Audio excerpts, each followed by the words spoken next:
नवरात्रि के पावन अवसर पर कलश स्थापना कैसे करनी चाहिए? बहुत से माताएं बहनें पूछती हैं कि यदि पंडित जी न मिलें या घर में पूजा के लिए कोई ज्ञानी व्यक्ति उपलब्ध न हो तो क्या हम खुद अपने हाथों से यह पूजन कर सकते हैं? इसका उत्तर है हां, बिल्कुल कर सकते हैं। माता रानी केवल भाव देखती हैं, आपके मन की श्रद्धा देखती हैं। नवरात्रि का मूल आधार ही है भक्ति, विश्वास और आस्था। अब सवाल उठता है कि यह स्थापना सही तरह से कैसे की जाए, कौन सा काम पहले करना चाहिए और कौन सा बाद में। लोग अक्सर उलझन में रहते हैं कि पहले अक्षत डालें या पहले फूल अर्पित करें, पहले हल्दी रखें या पहले जल भरें। इसी उलझन को दूर करने के लिए मैं आपको क्रमबद्ध और आसान तरीका बताऊंगा। यह जानकारी उन सभी माताओं, बहनों और भाइयों के लिए है जो अपने घर पर अपने साधनों से अपनी श्रद्धा और सामर्थ्य के अनुसार माता की पूजा करना चाहते हैं। यदि आपके पास पंडित जी हैं या आप स्वयं बहुत जानकार हैं तो निश्चित ही आप अपने ढंग से कर सकते हैं। लेकिन यदि आपके पास कोई विशेष जानकारी नहीं है तो यह विधि आपके लिए बहुत उपयोगी होगी। नवरात्रि के 9 दिन मां दुर्गा के 9 स्वरूपों की आराधना के लिए माने जाते हैं। इन 9 दिनों में साधक उपवास करते हैं, मां का स्मरण करते हैं और घर में शुभता लाने के लिए कलश की स्थापना करते हैं। कलश केवल एक बर्तन नहीं है, ये एक प्रतीक है ब्रह्मा, विष्णु और महेश का, 33 कोटि देवताओं का, नदियों और समुद्रों का और माता के अनंत रूपों का। जब हम कलश को स्थापित करते हैं तो यह समझना चाहिए कि हम माता के विराट रूप को अपने घर में आमंत्रित कर रहे हैं। कलश में जल, औषधियां, पत्ते, धान्य, नारियल और पंचरत्न आदि डालकर उसे जीवंत रूप दिया जाता है। इसीलिए कलश को पूजा में जीवन का प्रतीक माना गया है। जिस प्रकार पौधा बोकर हम जीवन का अंकुरण करते हैं, वैसे ही जौ बोने से कलश में शुभता का संचार होता है। अक्सर नवरात्रि के समय पंडित जी की कमी हो जाती है। गांव गांव, मोहल्लों और घर घर में लोग पूजा कराना चाहते हैं, लेकिन सभी को पंडित मिलना संभव नहीं होता। ऐसे में लोग परेशान हो जाते हैं कि अब पूजन कैसे होगा। लेकिन याद रखिए, माता केवल आपके भाव को देखती हैं। यदि सच्चे मन से श्रद्धा और स्वच्छता के साथ पूजा की जाए तो माता अवश्य प्रसन्न होती हैं। इसलिए यदि पंडित जी उपलब्ध न हो तो आप स्वयं कलश स्थापना करें। अपने घर के मंदिर में, चौकी पर या किसी साफ सुथरे स्थान पर यह कार्य पूरी श्रद्धा से करें। सबसे पहले तय करें कि आप स्थापना कहां करेंगे। यदि आपके घर में पहले से मंदिर है तो वहीं पर कलश स्थापित करें। यदि मंदिर की जगह छोटी है तो पास में एक चौकी लगाकर भी स्थापना की जा सकती है। चौकी या मंदिर दोनों ही जगह सफाई पर विशेष ध्यान दें। अब बात आती है दिशा की। सामान्य पूजा करते समय आपका मुख पूर्व दिशा की ओर होना चाहिए। यदि मंदिर पश्चिम में है तो माता की प्रतिमा या चित्र का मुख पूर्व की ओर रहे और आप सामने बैठें। यदि व्यवस्था किसी और दिशा में है तो भी चिंता न करें, बस ध्यान रहे कि माता का मुख और आपका मुख आमने सामने हो। पूजा का स्थान बिल्कुल स्वच्छ होना चाहिए। वहां दीपक जलाया जाएगा, धूप बत्ती रखी जाएगी और कई बार कपड़ा, फोटो या मंदिर की लकड़ी पर तेल घी गिर सकता है। इसीलिए पहले से प्लेट या पात्र रख लें ताकि गंदगी न फैले और आग लगने का खतरा न रहे। दीपक हमेशा सुरक्षित स्थान पर रखें ताकि बच्चों या हवा से कोई दुर्घटना न हो। अब हम कलश की तैयारी की ओर आते हैं।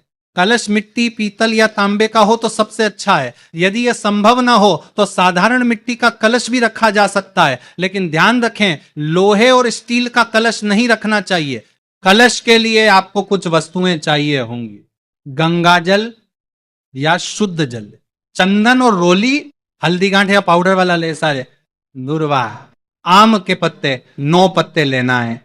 सुपारी आकर में पंचरत्न, 5 रत्न, ये पंसारी की दुकान पर डिब्बी में मिल जाते हैं। एक सिक्का, चांदी, सोना या साधारण कोई भी सिक्का। सप्तमृतिका 7 जगह की मिट्टी न मिले तो बालू भी प्रयोग कर सकते हैं। कुशा यदि न मिले तो अक्षत से काम चल सकता है। अनाज, चावल या गेहूं, नारियल श्रद्धा का प्रमुख प्रतीक। कलश में जल भरने से पहले उसके बाहर स्वास्तिक बनाना चाहिए। इसके लिए चंदन या रोली का प्रयोग करें, फिर उसमें गंगा जल डालें और बाकी सामग्री क्रम से डालें। कलश रखने से पहले जमीन या चौकी पर चावल या आटे से एक अष्टदल बनाना होता है। अष्टदल यानी 8 पंखुड़ियों वाला कमल, यह शुभता और शुद्धता का प्रतीक है। इसके लिए चौकी पर थोड़ा चावल बिखेरें, पहले उसे 4 हिस्सों में बांटें, फिर हर हिस्से को 2 भाग में कर दें। इस तरह 8 भाग बन जाएंगे और अष्टदल तैयार हो जाए। यही अष्टदल माता के आसन का प्रतीक है। इसी पर कलश रखा जाता है।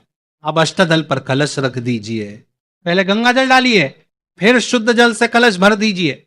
उसके बाद रोली, चंदन और हल्दी डालें, फिर दूर्वा, आम के पत्ते और सुपारी डालें। सप्तम मृतिका और पुषा डालकर इसे और पवित्र बनाइए। पंचरत्न और सिक्का डालना न भूलें, क्योंकि ये कलश के प्राण माने जाते हैं। इसके ऊपर अनाज रखें और फिर नारियल रखें। नारियल रखना बहुत महत्वपूर्ण है। लोग अक्सर इसे गलत तरीके से रख देते हैं, जिससे पूजा का फल कम हो सकता है। नारियल का एक सिरा पतला होता है और एक सिरा चौड़ा। यदि आप चौड़ा भाग ऊपर रखते हैं तो शत्रु बढ़ने का योग माना जाता है।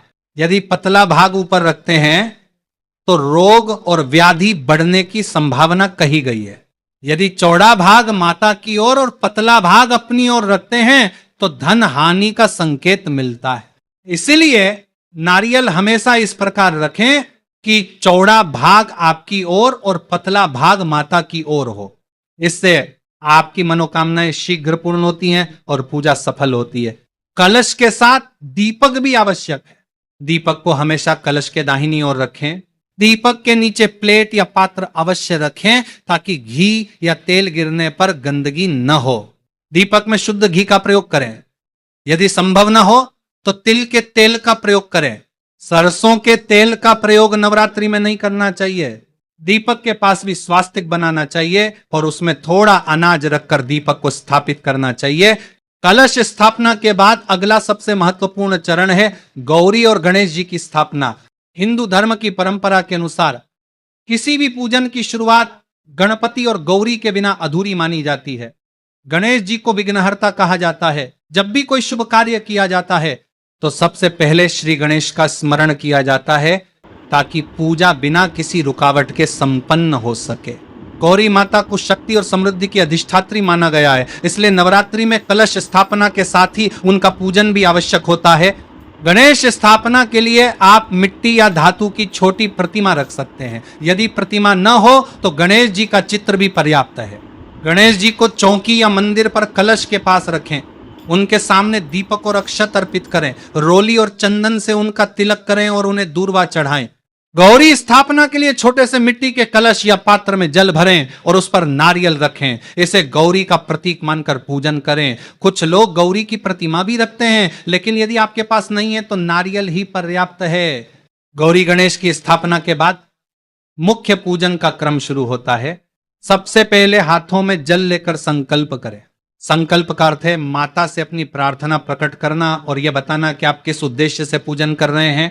संकल्प इस प्रकार लिया जा सकता है, हे मां दुर्गा, मैं अमुक नाम अमुक गोत्र वाला आपके चरणों में बैठकर नवरात्रि के व्रत और पूजन का संकल्प करता हूं। कृपा करके मेरी मनोकामनाएं पूर्ण करें और मुझे शक्ति व समृद्धि प्रदान करें।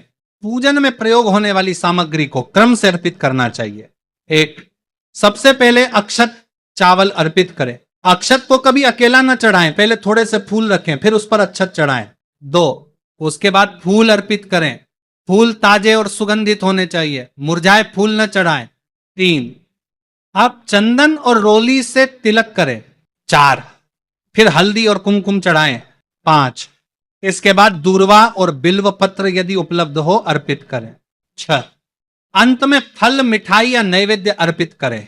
पूजन के समय संभव हो तो माता के मंत्रों का उच्चारण करें। यदि मंत्र याद ना हो तो माता का नाम लेकर जय माता दी या दुर्गा या नमः का जाप करें। फिर दीपक जलाकर आरती करें। आरती में थाली में दीपक, अगरबत्ती, कपूर और फूल रखें। आरती के समय घंटी बजाना शुभ माना जाता है। नवरात्रि के पूजन में माता का श्रृंगार करना बहुत शुभ माना जाता है। श्रृंगार का अर्थ केवल आभूषण पहनाना नहीं है, बल्कि यह माता के प्रति प्रेम और सम्मान प्रकट करने का तरीका है। श्रृंगार की वस्तुएं माइनस चुनरी, सिंदूर, मिलो काजल, चूड़ियां, बिंदी, मेहंदी, पंजी प्रेत्यां, दर्पण, इत्र, इनमें से जो वस्तुएं उपलब्ध हों उन्हें माता को अर्पित करें। सभी वस्तुएं आवश्यक नहीं है। भाव से अर्पित की गई एक चुनरी भी माता को प्रसन्न कर देती है। श्रृंगार के बाद माता को चढ़ाए गए वस्त्र और आभूषण पूजा समाप्ति के बाद सुहागिन महिलाओं को भेंट स्वरूप दिए जा सकते हैं। इसे कन्या पूजन या सिंदूर दान की परंपरा से जोड़ा जाता है। जब पूजन में माता को भोग लगाना भी आवश्यक है। भोग में आप फल, मिठाई, हलवा, पूड़ी, खीर, दूध या नारियल का प्रसाद चढ़ा सकते हैं। कुछ लोग प्रतिदिन अलग अलग भोग लगाते हैं, जैसे पहले दिन घी, दूसरे दिन शक्कर, तीसरे दिन दूध, माइनस चौथे दिन मालपुआ, पांचवें दिन केला, माइनस छठे दिन शहद, मिलो सातवें दिन खीर, आठवें दिन नारियल, नौवें दिन हलवा पूड़ी। भोग चढ़ाते समय माता को पहले अर्पित करें, फिर परिवार और भक्तों में बांटें। पूजन करते समय कुछ बातों का ध्यान अवश्य रखें। एक, पूजा के समय शरीर और वस्त्र स्वच्छ हों। दो, पूजा स्थल पर जूते चप्पल न ले जाएं। तीन, पूजा के दौरान क्रोध, झगड़ा या अपशब्द न बोलें। चार, पूजा सामग्री शुद्ध होनी चाहिए। पांच, दीपक को पूजा पूरी होने तक जलते रहना चाहिए। नवरात्रि के 9 दिनों में दुर्गा सप्तशती का पाठ करने की परंपरा है। यदि यह कठिन लगे तो आप दुर्गा चालीसा या दुर्गा कवच का पाठ भी कर सकते हैं। मुख्य बात यह है कि आप पूरे 9 दिनों तक माता का स्मरण करें और मन को पवित्र रखें। पूरे 9 दिनों तक कलश का ध्यान रखना जरूरी है। कलश के पास दीपक जलता रहना चाहिए। जो जो बोए जाते हैं उन्हें प्रतिदिन थोड़ा जल छिड़कर सींचना चाहिए। नवरात्रि के अंत में जब ये जौ अंकुरित हो जाते हैं तो यह शुभ माना जाता है। इन अंकुरों को परिवार के सभी सदस्य अपने सिर पर रखकर आशीर्वाद लेते हैं। हारपंत्री कलश स्थापना के समय एक महत्वपूर्ण परंपरा है सप्तमृतिका और जौ बोना। सप्तमृतिका का अर्थ है 7 स्थानों की मिट्टी। पारंपरिक रूप से यह मिट्टी ली जाती है 1 गौशाला से, 2 मंदिर से, 3 नदियों के तट से, 4 कुएं के पास से, 5 तालाब या जलाशय से, 6 किसी बगीचे या उपवन से, 7 अपने घर की आंगन से। यदि 7 स्थानों से मिट्टी लाना संभव न हो तो केवल शुद्ध मिट्टी या नदी की बालू भी रखी जा सकती है। इस मिट्टी को एक पात्र या चौड़े बर्तन में बिछा दीजिए। फिर इस पर जौ के बीज बोएं। बीज बोने से पहले इन्हें पानी से धो लीजिए ताकि इनका अंकुरण अच्छे से हो। मिट्टी को हल्का सा गीला कर दीजिए और उस पर जौ बोकर कलश को इसके बीच में स्थापित कर दीजिए। पूरे 9 दिनों तक इन जौ पर हल्का जल छिड़कना चाहिए। अधिक पानी डालने से ये सड़ सकते हैं और कम पानी देने से सूख सकते हैं, इसलिए केवल छींटा मारना पर्याप्त है। नवरात्रि के अंत में जब ये जौ अंकुरित हो जाते हैं तो इन्हें जवारे कहा जाता है। यह शुभता का प्रतीक माने जाते हैं। विजयादशमी के दिन इन जवारे को घर घर, दुकान और खेतों में बांटा जाता है। इन्हें सिर पर रखकर आशीर्वाद लिया जाता है। नवरात्रि में अखंड ज्योति का भी विशेष महत्व है। अखंड ज्योति का अर्थ है ऐसा दीपक जो पूरे 9 दिनों तक निरंतर जलता रहे। यह दीपक माता की कृपा और घर में सुख समृद्धि का प्रतीक माना जाता है। अखंड दीपक की स्थापना कलश के दाहिनी ओर करनी चाहिए। दीपक को चौड़ी थाली में रखें ताकि तेल या घी नीचे गिरे तो गंदगी न फैले। दीपक में शुद्ध गाय का घी सबसे श्रेष्ठ है। यदि यह न मिले तो तिल का तेल भी उपयोग किया जा सकता है। दीपक की बाती कपास से बनी होनी चाहिए। आमतौर पर लोग मोली या लाल धागे से भी बाती बनाते हैं, लेकिन कपास की बाती सबसे उत्तम मानी जाती है। अखंड दीपक जलाने के बाद यह सुनिश्चित करें कि वह 9 दिनों तक बुझने न पाए। इसके लिए दीपक के पास पर्याप्त तेल या घी रखना चाहिए। यदि बाती जलकर छोटी हो जाए तो सावधानी से दूसरी बाती जोड़ दें। दीपक की लौ को हमेशा साफ सुथरे और शांत स्थान पर रखें। तेज हवा, बच्चों की शरारत या किसी अनहोनी से बचाने के लिए दीपक की सुरक्षा पर ध्यान दें। नवरात्रि में व्रत रखने की परंपरा है। व्रत का अर्थ केवल भूखे रहना नहीं है, बल्कि मन और शरीर को संयमित करना है। व्रत के दौरान सात्विक आहार लेना चाहिए और नकारात्मक विचारों से बचना चाहिए। व्रत के नियम इस प्रकार हैं। 1, सुबह जल्दी उठें, स्नान करें और स्वच्छ वस्त्र धारण करें। 2, दिन भर फलाहार या एक समय भोजन करें। 3, भोजन में प्याज, लहसुन, मांस, मदिरा और तामसिक चीजों का प्रयोग न करें। 4, भोजन केवल सात्विक होना चाहिए। फल, दूध, दही, सूखे मेवे, सिंघाड़ा, आलू, कुट्टू का आटा आदि। 5, पूजा स्थल पर बैठकर माता का स्मरण करें और मंत्र या चालीसा का पाठ करें। 6, दिन भर झूठ, क्रोध और बुरे विचारों से दूर रहें। यदि आप 9 दिनों का व्रत नहीं रख सकते तो केवल पहले और आखिरी दिन का व्रत रखें, इससे भी बहुत पुण्यकारी माना जाता है। नवरात्रि के 8वें दिन को महाअष्टमी कहा जाता है। यह दिन विशेष रूप से मां महागौरी की पूजा के लिए माना जाता है। अष्टमी को कन्या पूजन करने की परंपरा है। कन्या पूजन का अर्थ है छोटी छोटी बालिकाओं को माता का स्वरूप मानकर उनका पूजन करना। इन कन्याओं को भोजन कराया जाता है, चरण धोकर उन्हें सम्मान दिया जाता है और उपहार दिए जाते हैं। कन्या पूजन करने से माता का आशीर्वाद मिलता है और घर में सुख समृद्धि बनी रहती है। अष्टमी के दिन लोग हवन भी करते हैं। हवन में आहुतियां दी जाती हैं और माता से आशीर्वाद मांगा जाता है। यह दिन शक्ति की साधना का सबसे शक्तिशाली दिन माना जाता है। नवरात्रि का 9वां दिन महानवमी कहलाता है। यह दिन मां सिद्धिदात्री की पूजा के लिए होता है। नवमी पर भी कन्या पूजन किया जाता है। बहुत से लोग अष्टमी या नवमी में से किसी एक दिन कन्या पूजन करते हैं। कई लोग दोनों दिन भी कन्याओं का पूजन करते हैं। नवमी के दिन कलश का पूजन भी विशेष रूप से किया जाता है। जवारे अच्छे से अंकुरित हो चुके होते हैं और माता को विदाई की तैयारी होती है। नवमी के दिन लोग अपने परिवार और समाज के लिए मंगल कामना करते हैं। नवरात्रि के 10वें दिन को विजयादशमी या दशहरा कहा जाता है। इस दिन कलश का विसर्जन किया जाता है, जवारे बांटे जाते हैं और माता को भावपूर्वक विदाई दी जाती है। विजयादशमी का अर्थ है अच्छाई की बुराई पर विजय। इसी दिन भगवान राम ने रावण का वध किया था, इसलिए यह दिन विजय और नए आरंभ का प्रतीक माना जाता है। नवरात्रि के 8वें और 9वें दिन हवन करने की परंपरा है। हवन को बहुत शुभ माना जाता है क्योंकि यह वातावरण को पवित्र करता है और साधक के मन को भी शुद्ध करता है। हवन में अग्नि देव को आहुतियां दी जाती हैं और माता का स्मरण किया जाता है। हवन के लिए सामान्य सामग्री इस प्रकार होनी चाहिए। आम की लकड़ी या आम की लकड़ी की समिधाएं हैं। हवन कुंड यदि ना हो तो एक मिट्टी का पात्र भी चल सकता है। घी दी, हवन संविदा पाउडर बाजार में पैक्ड मिलता है। कपूरे, चावल, जाव, हवन मंत्रों की सूची यदि संभव हो। सबसे पहले हवन कुंड को स्थापित करें और उसके चारों ओर जल छिड़ककर शुद्ध करें। कुंड के बीच में आम की लकड़ियां रखें और ऊपर कपूर रखकर अग्नि प्रज्वलित करें। अग्नि प्रज्वलित होने पर उसमें घी की आहुति दें और अग्नये स्वाहा कहें। अब क्रम से हवन सामग्री डालते जाएं और हर बार स्वाहा बोलें।